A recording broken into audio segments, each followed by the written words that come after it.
inicio súbito, asociada a vómitos y compromiso cualitativo de conciencia. Dentro del examen físico, la paciente destacaba estar en Glasgow 14, 15 puntos. Estaba desorientada, pero solo en espacio. Debido a esto, se solicita una tomografía computada sin contraste en el hospital, donde, producto de los hallazgos, se decide derivar al INCA para realizar estudio contrastado en conjunto con resonancia magnética. Acá tenemos como las primeras imágenes, cortes axiales sin contraste, donde ya llama la atención una lesión que es espontáneamente hiperdensa, que está a nivel fronto-basal derecho, también con extensión hacia la región insular. Esta lesión me impresiona ser efecto de masa importante, pero si vamos bajando en otros cortes también, o sea, cortes más arriba y intratentoriales, vemos que está asociada a la presencia de contenido espontáneamente hiperdenso a nivel de ambos ventrículos laterales y en el cuarto ventrículo. Por las características, se plantea como una hemorragia intraparenquimatosa fronto-basal derecha asociada a hemoventrículo.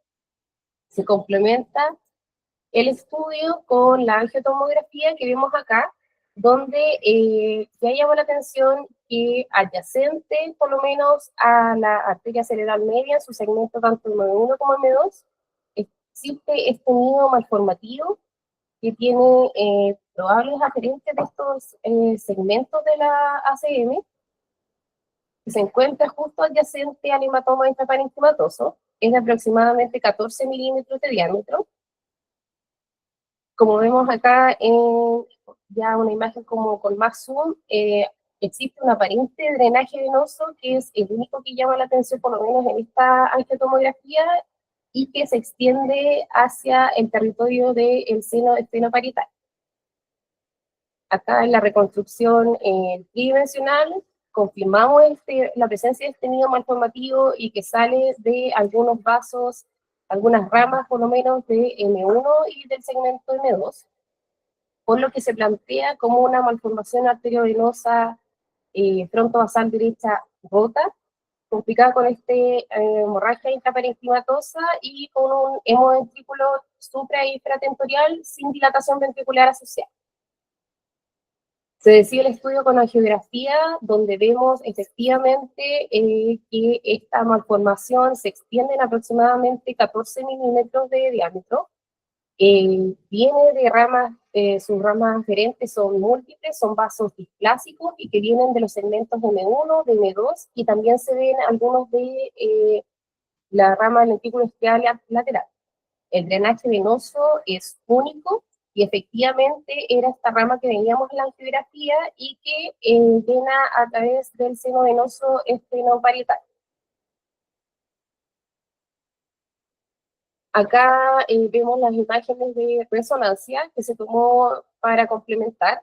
Primero vemos en la secuencia T1 y T2, donde T1, este hematoma intraparenquimatoso, tiene comportamiento ISO a hipointenso, y en secuencia T2 es marcadamente hipointenso, lo que nos indica que es una hemorragia aguda.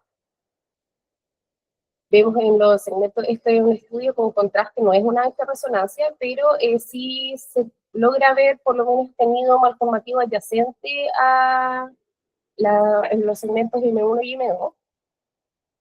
Vemos acá que no hay captación de contraste, por lo menos en la parte del hematoma intraparenquimatoso, pero llamaba la atención dentro de los hallazgos que no estaban en la tomografía, que tenía una lesión que era hiperintensa en secuencias T2 a nivel de la rodilla del cuerpo calloso, que es la que vemos acá. Si nos vamos a ya la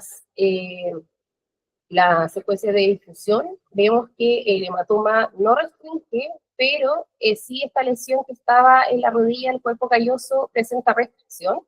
Por lo tanto, se consideró una lesión isquémica reciente del cuerpo calloso.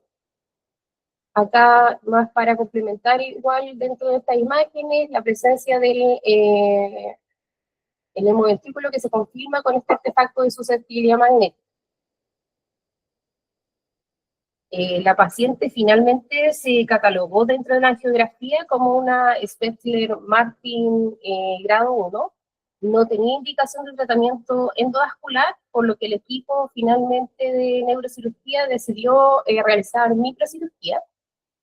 A la semana posterior al cuadro, la paciente no tuvo nuevos episodios de sangrado, fue realizado en forma exitosa, se puso un clip a nivel de una arteria aferente y el resto de estos vasos displásicos se coagularon.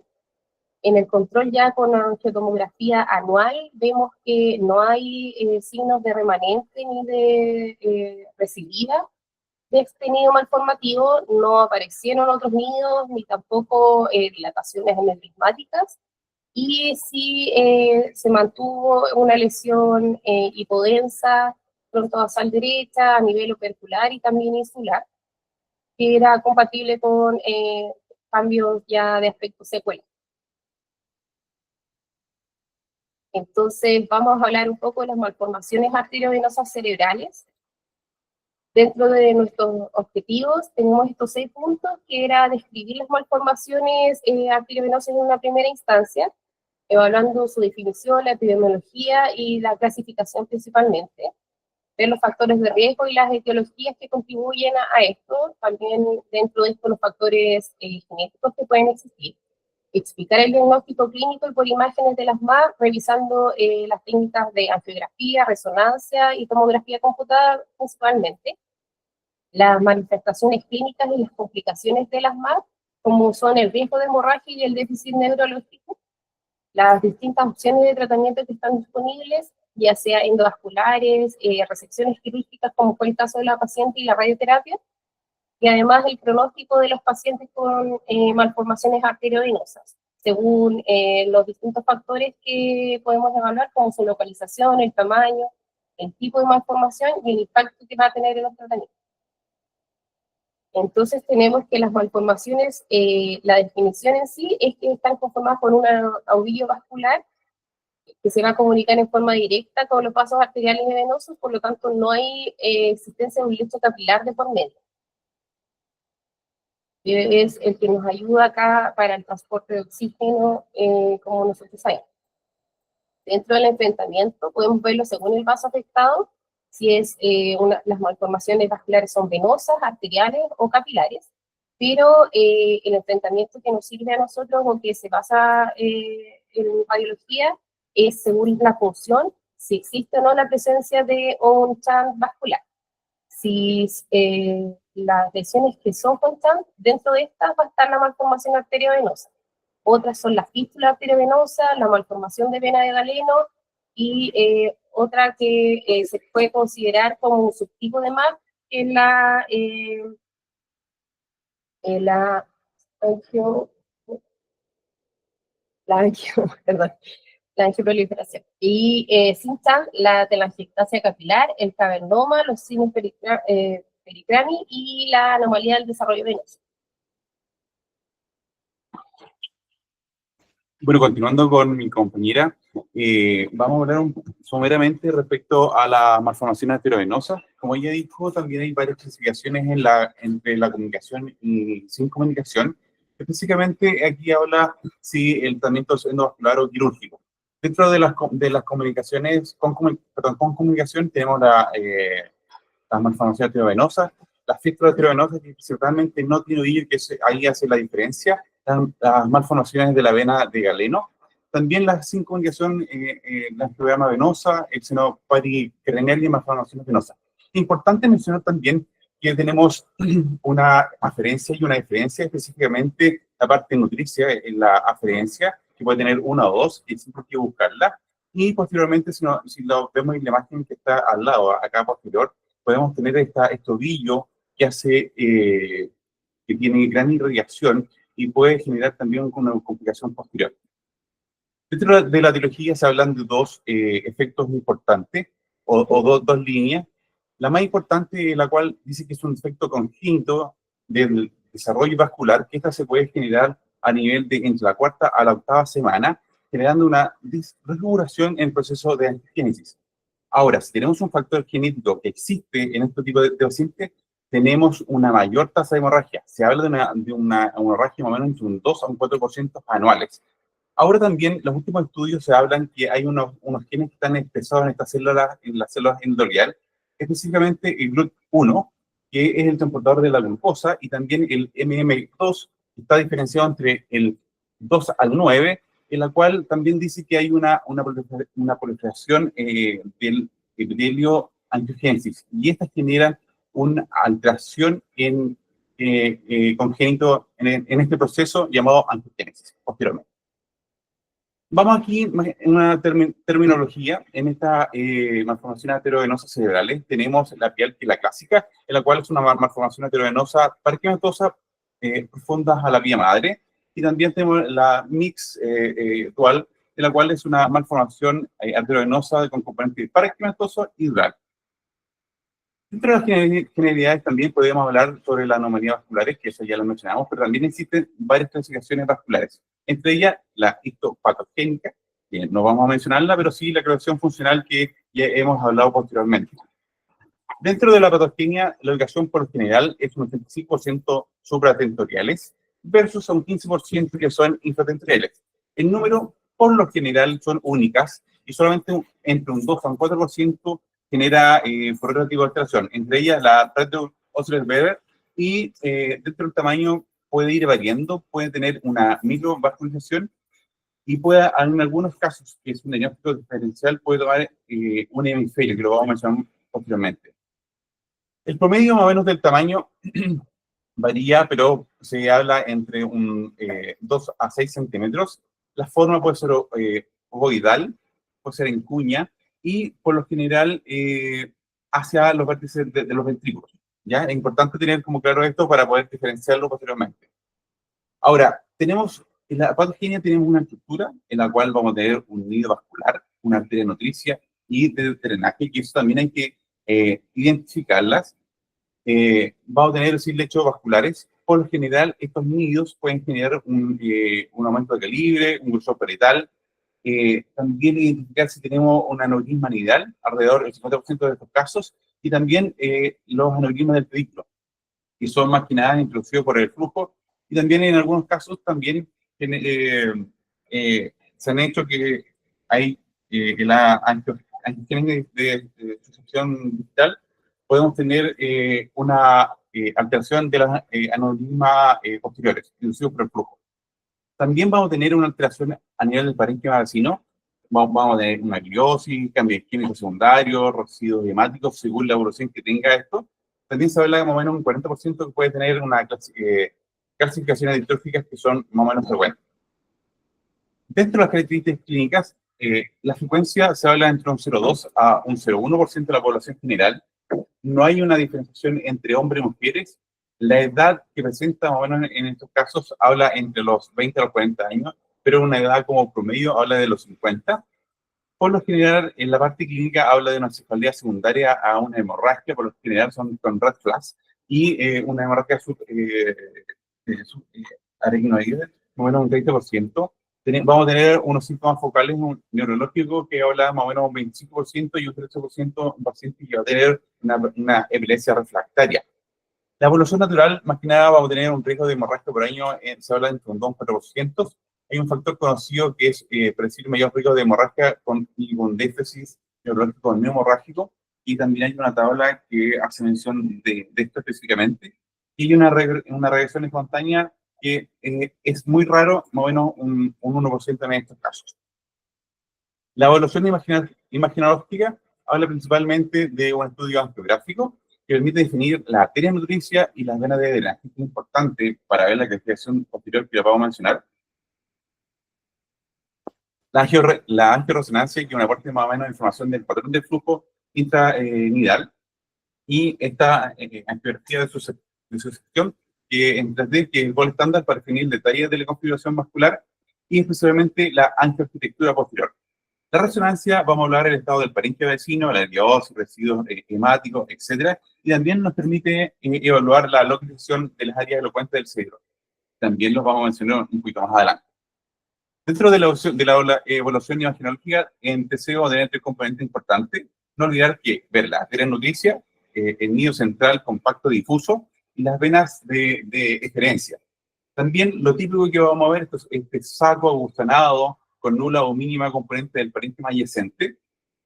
Sin contraste vamos a tener estos vasos hipertensos con calcificaciones y con contraste los dos componentes en forma intensa. Muchas veces, a veces es muy poco probable que podemos encontrar en escalas normales, pero en estos vasos bien como aguzonado, iso o ligeramente hipertenso, como mencionaba anteriormente, unas calcificaciones hasta un 30%, que son calcificaciones que se pueden ver, hemorragia aguda que es variable y alteración de efecto de masa, que ahí también habla que es un poco más raro dependiendo la extensión de esta lesión. Y la evolución de la resonancia, por lo general, depende del estado hemodinámicamente del paciente en la parte vascular, la antigüedad de la hemorragia y las lesiones del parénquima. En T1 y en T2, más que nada, vamos a ver vacíos de flujo de masa compactada en panal. En T2 flare, más que nada, vamos a ver un parénquima glótico, hipertenso, posterior. En T1 un gadolinio, más que nada, este realce en venas de drenaje. Y en T2 y consecuencias de susceptibilidad, vamos a ver este blooming habitual interior a nivel periférico. Los tips, aquí hablaba más que nada que uno de los papers hablaba cómo tenemos que informar. Si tenemos proceso de hemorragia previa, si tenemos un aneurisma intraneedral, si tenemos una ectasia o una éstasis en las venas de drenaje, que es importante mencionarlo, y también las venas si son drenaje únicas o son un poco más profundas. En un angio, ¿qué es importante también evaluar? El calibre de los vasos, ¿sí? Siempre compararlo con el lado contralateral, ver el parénquima, si está endemne o con anomalía, siempre pensar en una MAP. También definir la ubicación, el tamaño, eso también nos va a dar un poco más el pronóstico. También informar en las aferencias y eferencias. Siempre buscar los vasos grandes, como mencionaba el doctor Campodónico en una presentación anterior. Y más que nada ver el drenaje o la eferencia si son superficiales un poco más, más profundo. Y ver todo el tejido adyacente que está a nivel de esta lesión. Esta clasificación de Martin, más que nada, habla sobre una relación de la morfología, ubicación y el riesgo quirúrgico. En algunos papers hacen la clasificación de, después de la parte quirúrgica, cuál es el riesgo que puede tener mi paciente. Se clasifican en el tamaño, mayor a 3 centímetros, un punto, de 3 a 6 centímetros, 2 puntos, y mayor a 6, hablaba más o menos de 3 puntos. La área elocuente, esto es importante como mencionarlo, habla respecto si está a nivel de la corteza sensorial, motora o visual, si está en el álamo o hipotálamo, o la cápsula interna, el tronco o los pedículos o núcleos del cerebelo. Eso me habla de una lesión elocuente y eso sería un punto. El drenaje venoso, si es superficial, ser punto, o si tenemos un componente un poco más profundo, sería un punto. Esta clasificación inicialmente fue descrita en 1986, posterior hubo un cambio en el año 2011, en la cual hay una versión modificada en la cual habla de una clase A, que es un tratamiento quirúrgico, una clase B, que es multinodal, y la clase C, que en algunos casos es observacional. Pero hay unas como una modificación en la cual, por ejemplo, si tengo sangramiento repetitivo, si tengo alteraciones de conciencia o violencia refractaria, también estas pueden ser alteradas. El tratamiento, como habíamos dicho, como todo en medicina, también hay muchas veces combinada. Tenemos una recesión microquirúrgica, una radiocirugía, una embolización, como lo mencionaba el doctor Campodónico en nuestra clase anterior, que puede ser esta, muchas veces combinada. Este estudio de la Aruba también se hizo mención en un estudio multicéntrico de 9 países aleatorios, en la cual se vio más de 800 pacientes con MAP no rota, y finalmente se pudo concluir que los pacientes que no tienen esta MAP rota tienen un mayor riesgo y posteriormente sí hay que estudiarla y ver el riesgo quirúrgico que puede tener posteriormente. Aquí más que nada hacemos la revisión de este estudio y se concluyó finalmente que si tiene lo que mencionábamos, que si está rota, si no está rota, hay que estudiarla con resonancia, ver la diferencia y si tiene el alto grado. Uno de los diagnósticos diferencial, también importante mencionarlo, es la angiopatía cerebral proliferativa, que es una entidad poco frecuente, también se puede en algunos casos corresponder a un subtipo de la MAP, que es de gran tamaño, ocupa un gran lóbulo o hemisferio completo. Existe parénquima cerebral normal interpuesto entre esta estructura malformativa. También tiene una arteria nutricia y una vena de drenaje. Y el curso es muy agresivo, poco común y no tiene tanto riesgo de hemorragia, ¿no? Aquí tenemos algunas imágenes. Y eso. Ahora podemos comentar, doctor, si quiere.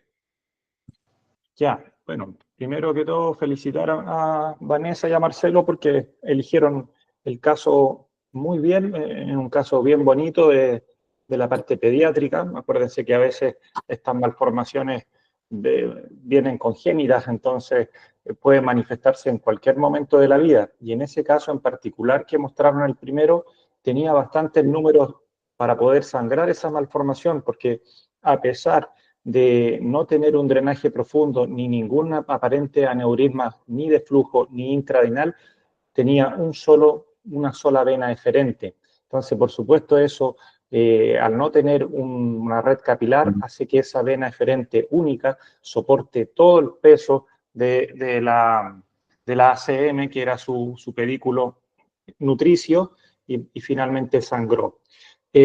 Había una diapositiva muy importante que era la clasificación de estas malformaciones desde un punto de vista radiológico para ver si tenían o no tenían shunt, ¿cierto? Y esa diapositiva, un par de más adelante que esa. Abajo, sí tenemos, y otra más. Y una más parece. Y a ver si teníamos. Aquí teníamos, claro, funcional, con shunt y sin shunt. Y eso es muy importante porque finalmente usted en la presencia del shunt les va a conferir el riesgo hemorrágico. Es decir, todas aquellas que tengan shunt sí tienen mucho más números de poder sangrar. Vale decir, una MAP pial, una fístula arteriovenoso dural o una fístula pial. ¿Por qué? Porque al no haber una red capilar, pasa lo mismo que en nuestro caso que se presentó. Pasa directamente una arteria, no hay una red capilar y viene una vena que queda absolutamente arterializada, que en la angiografía se va a empezar a ver en tiempos arteriales una vena de drenaje que no le corresponde opacificarse en ese tiempo. Por lo tanto, eso da cuenta de que tiene shunt y que sí puede sangrar. Por contrapartida, aquellas que no tienen shunt son menos propensas a sangrar. Vale decir, la telangiectasia capilar, una anomalía del desarrollo venoso, que sí se puede complicar, no tan frecuente, pero cuando se complican generalmente es por trombosis del colector y no porque sangre. Y el cavernoma es cierto que para ser estrictos, los cavernomitas pueden sangrar, pero son sangrados pequeños que se hacen evidentes por un leve aumento de su señal FLAIR circundante y poco más.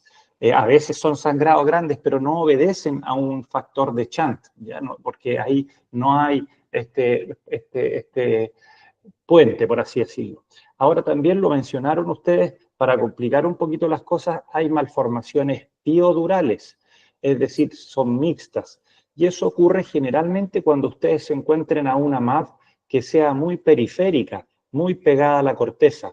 Cuando tengan una MAP grande pegada a la corteza, por ejemplo, con aferencias hipertróficas de ACM, de ACA, que esté muy hacia la corteza, probablemente va a tener aferencias de meningia media, porque estas MAP se comportan como una esponja y van a reclutar vasos de la vecindad que encuentren. Y al estar periférico van a estar muy pegaditos a la dura madre. Entonces, no es infrecuente que encuentren ramas que alimenten este nido, que sean durales, provenientes de la meningia media, o que tengamos una occipital infratentorial muy pegadita hacia el margen y que tenga ramas aferentes que están aportando o de una meningia posterior o de una occipital transdiploica. Y ahí entonces se convierten en piodurales.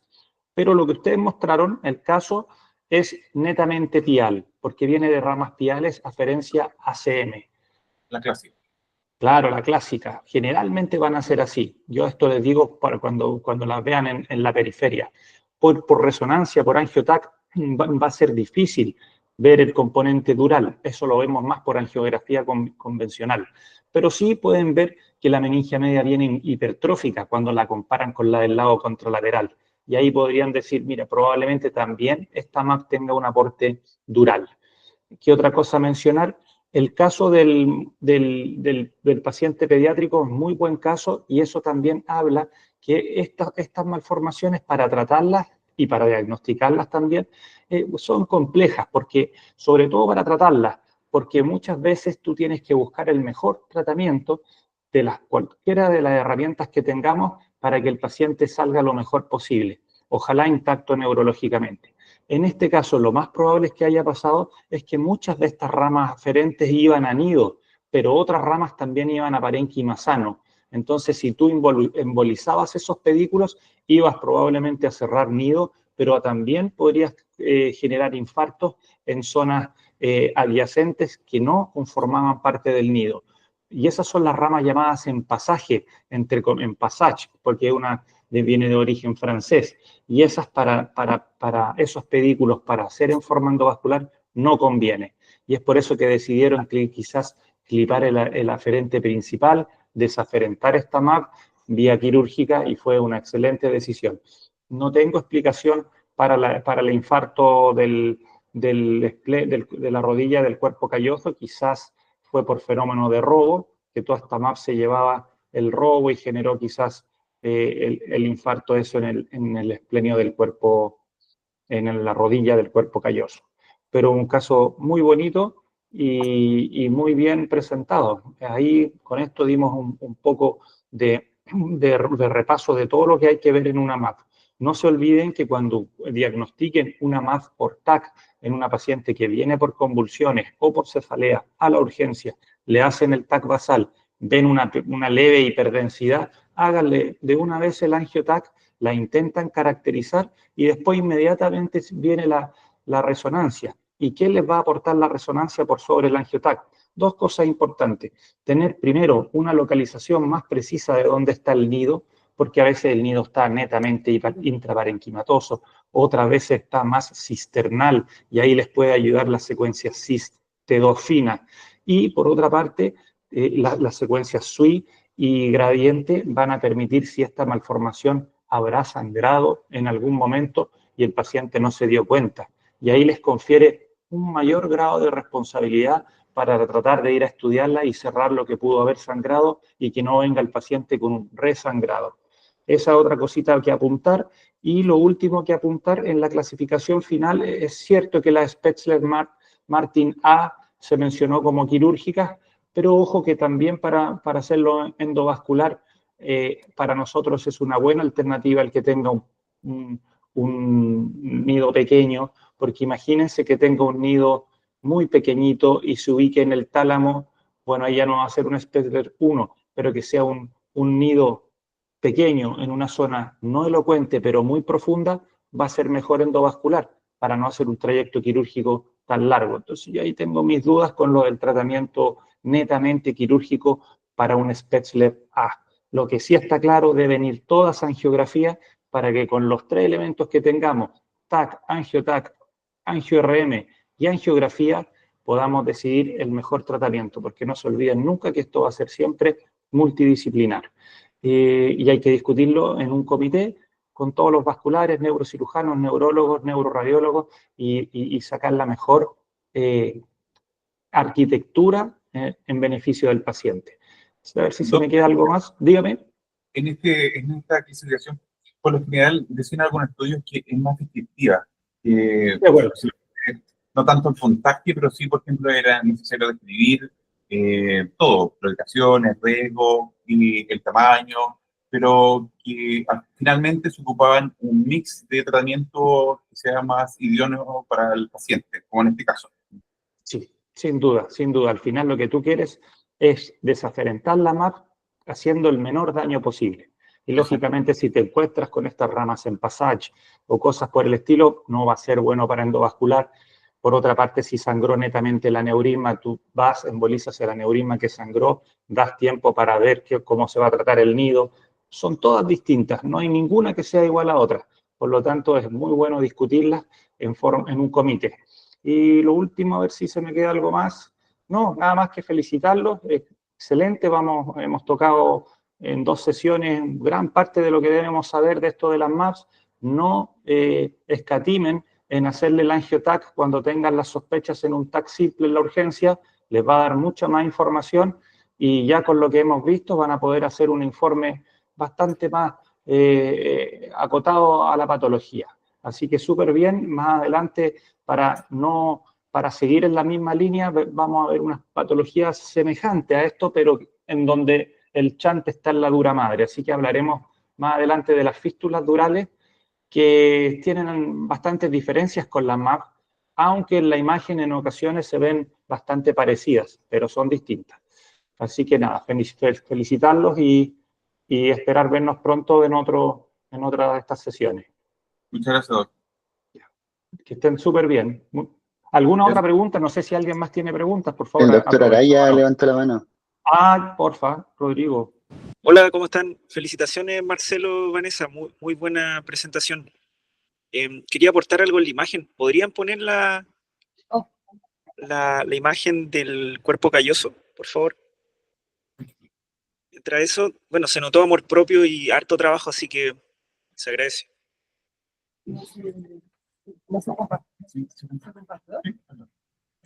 ¿El caso? ¿De dónde lo sacaron? Es del Inca, Inca, ya. Oye, ¿ve la imagen, no? No la veo. ¿Viste?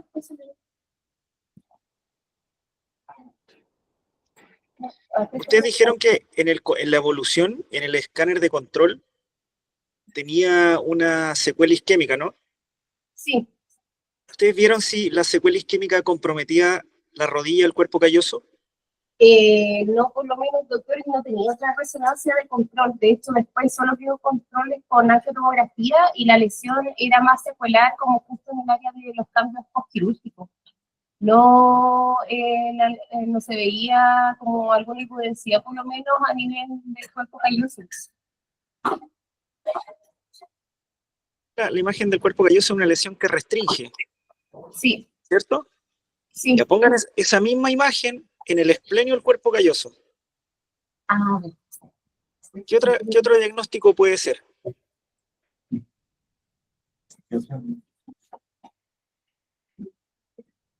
Un nódulo o imagen nodular que restringe la difusión en el esplenio del cuerpo calloso, en ubicación central.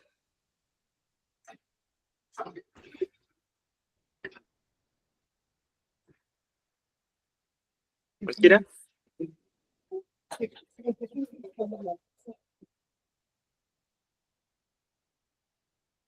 Ya, si no saben, no importa, pero se los dejo de tarea para el próximo miércoles. Ya. Buscar un diagnóstico diferencial de esa lesión del cuerpo calloso. ¿Por qué se los digo? Porque si eso fue un infarto, habitualmente van a secuela y debería haber evolucionado una encefalomalacia, si fue un infarto constituido.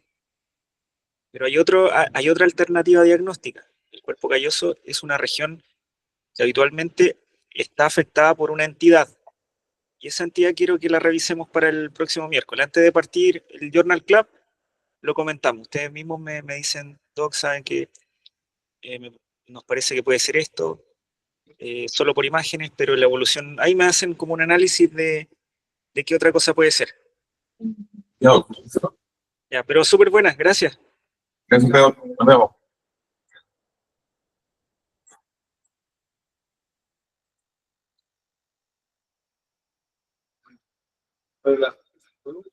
Bueno, muchas gracias por todo. Nos veremos el próximo miércoles. Nos vemos el próximo miércoles. Gracias a todos. Gracias. Ya, estén muy bien. Chao, chao, chao.